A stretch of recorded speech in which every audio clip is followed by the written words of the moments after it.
Okay, welcome back, class. In our last video, we talked about mass spectrometers and determining the percent abundance of different isotopes. This percent abundance then allows us to calculate the average atomic mass. In this video, we are going to work some practice problems that you may see on the topic of isotopes and average atomic mass. So, let's get started. If you are reviewing this video on your own and need to slow down, remember you can always pause and rewatch parts of the videos that you need. Okay, here's our first question.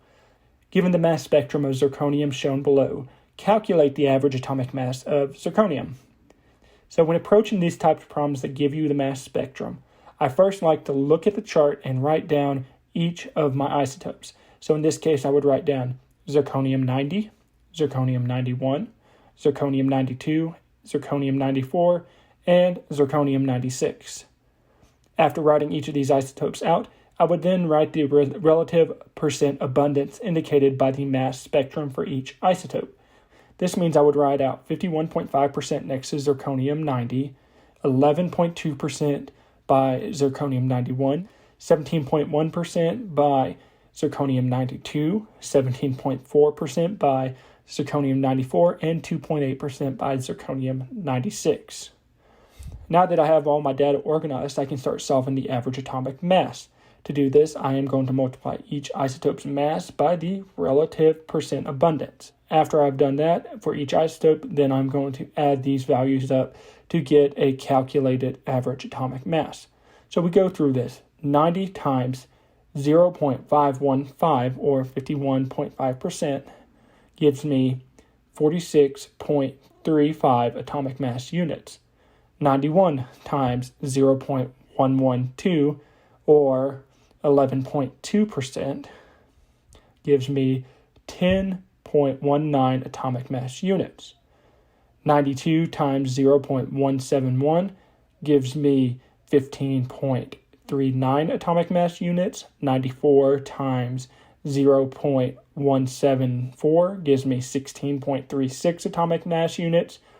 And finally, 96 times 0.028 gives me 2.69 atomic mass units. Now all I have to do is add these up and I get 90.98 atomic mass units. We then compare this to the periodic table and see it is close to the average atomic mass stated on the table, which is 91.224 atomic mass units. That means this is within a reasonable percent of error. Here's your next question. Given this mass spectrum for chlorine, determine the average atomic mass. Looking at this spectrum, I would not be surprised if you are a little bit confused on the masses. On the periodic table, chlorine has an average atomic mass of 35.45 atomic mass units. Yet the masses recorded on this spectrum are 70, 72, and 74. How is this possible? Well, before we can dive further into solving this problem, we must remember that chlorine is diatomic. This means that in its purest form, it is found in sets of two. Just to review, your diatomic molecules are hydrogen H2, nitrogen N2, oxygen O2, fluorine F2, chlorine Cl2, bromine Br2, and iodine I2. So going back to chlorine, we have two isotopes, chlorine 35 and 37. If chlorine is diatomic, it has to be found in sets of two. Then we can find it in any combination of these two isotopes. So we can have chlorine 35 paired with chlorine 37, or paired with another chlorine 35. If we add the masses together of all the combinations of these isotopes, we would get 70 mass units if two chlorine 35s paired up, 72 mass units if a chlorine 35 pairs up with chlorine 37, and 74 mass units if two chlorine 37s pair up. These numbers match up with our mass spectrum. Now we can start solving our problems. Step 1, I am going to write down each of my isotopes. So chlorine 70, which is a 35 and a 35 together. Chlorine 72, which is a 35 and a 37 together. And chlorine 74, which is 37 and 37 together. Next, I'm going to put my percentages on the appropriate diatomic isotopes. This means I'm going to write 6.25% with my chlorine 74.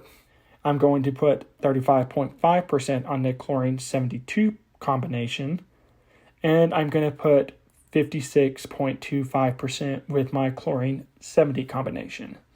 My next step is I'm going to multiply their percentages So I'm going to take 70 times 0.5625, and I get 39.375 mass units.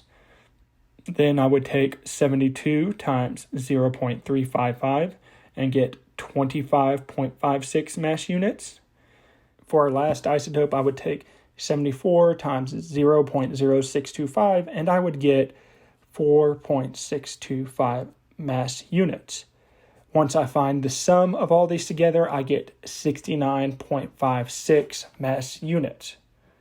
Now, this is far from the atomic mass units of chlorine on the periodic table, so we know something's up here. The issue with this is that chlorine's average atomic mass on the periodic table is for a single chlorine atom, not a diatomic molecule. Because of this, I need to divide it by the number of atoms there are per measured mass. Each diatomic molecule has two isotopes in it, so I'm going to divide 69.56 divided by 2. This is going to give me an average atomic mass of 34.78 atomic mass units for this sample of chlorine. Once again, this is close to our stated sample on the periodic table, so we are going to say this is within reasonable error for our deviation. Okay, I believe that is enough for these types of problems. Now you should have an example of both an individual element and diatomic molecule for the mass spectrum problems. In this class, we will not go into compounds and mass spectrometry problems. In saying all that, keep up the good work, class, and see you next time.